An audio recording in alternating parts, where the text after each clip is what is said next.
Bien-aimés dans le Christ, nous sommes rendus au troisième dimanche de Pâques. Nous sommes toujours dans l'ambiance de la résurrection du Christ. Et aujourd'hui, le Christ nous invite à l'amour et au service. L'amour de Dieu et le service de nos frères et sœurs.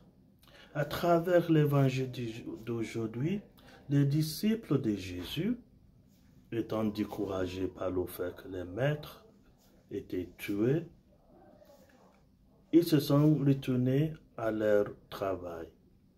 Ils sont partis à la pêche. Mais même à la pêche, le problème n'a pas cessé parce qu'ils n'arrivaient même pas à avoir des poissons à pêcher. Ils ont passé toute la nuit laborés, mais infructueux. C'est le moment même, fatigué, découragé, que Jésus s'est présenté à eux. Jésus les a dit, « Est-ce que vous avez eu du succès dans votre pêche ?» Ils ont dit non. C'était Jésus qui leur a dit exactement où aller trouver le poisson. Et à l'obéissance à l'instruction du bon Dieu, ils ont réussi. Mais à travers ces signes, c'était Jean qui a reconnu la présence du Seigneur. C'est lui qui a crié à Pierre, c'est le Seigneur. Et c'est à partir de ce moment-là que Jésus a posé 3 fois de suite la question à Pierre, à savoir, m'aimes-tu, Pierre? Et le moment où chaque fois que Pierre a répondu à l'affirmatif, Jésus lui a confié, lui a donné le travail à faire. C'était à lui, à travers l'amour qu'il a professé, de maintenant prendre charge des brebis du bon Dieu, de paître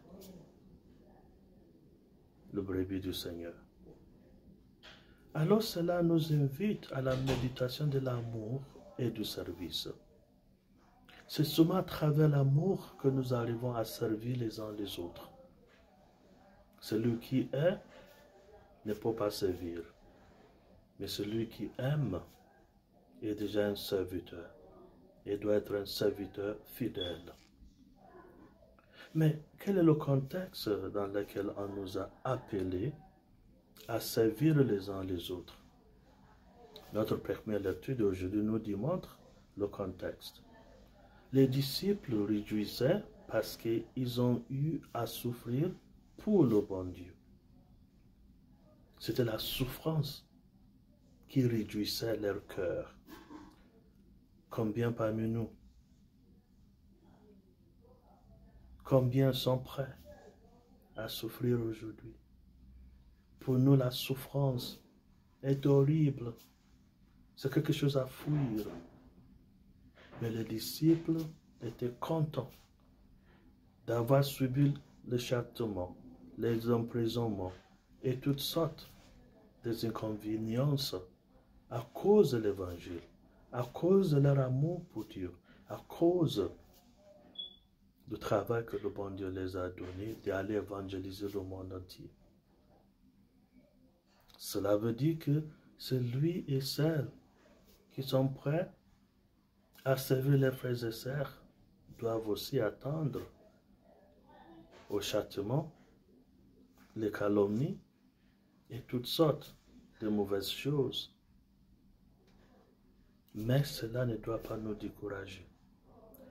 Parce que même dans la souffrance, il faut rester joyeux.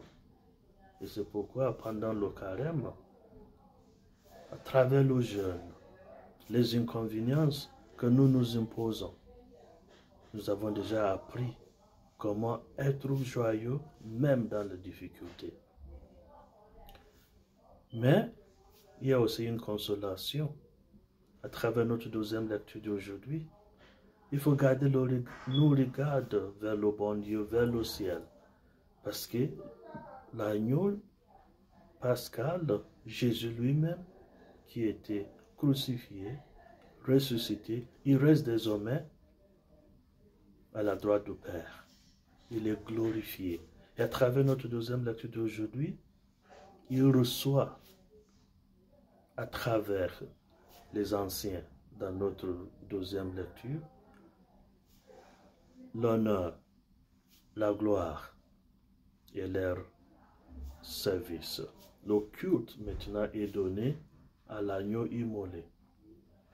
Alors pour nous aussi, ayant supporté joyeusement les souffrances sur la terre, nous aussi à notre tour, le ciel est déjà réservé pour nous.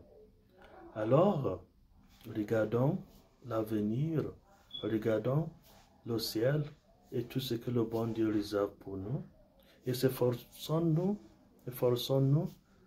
de continuer malgré les difficultés, les souffrances, les inconvénients à aider nos frères et sœurs à témoigner de l'amour de Dieu envers nous et évangélisons le monde entier parce que c'est le travail que le bon Dieu vient de nous léguer. Alors, sachant que c'est difficile, sachant que ça pourrait être compliqué, demandons au bon Dieu qui est toujours là avec les siens de rester avec nous et de nous guider vers lui-même et de nous réconforter dans nos difficultés. Et que Dieu Tout-Puissant vous bénisse, lui qui est Père, qui est Fils, qui est Esprit Saint. Amen.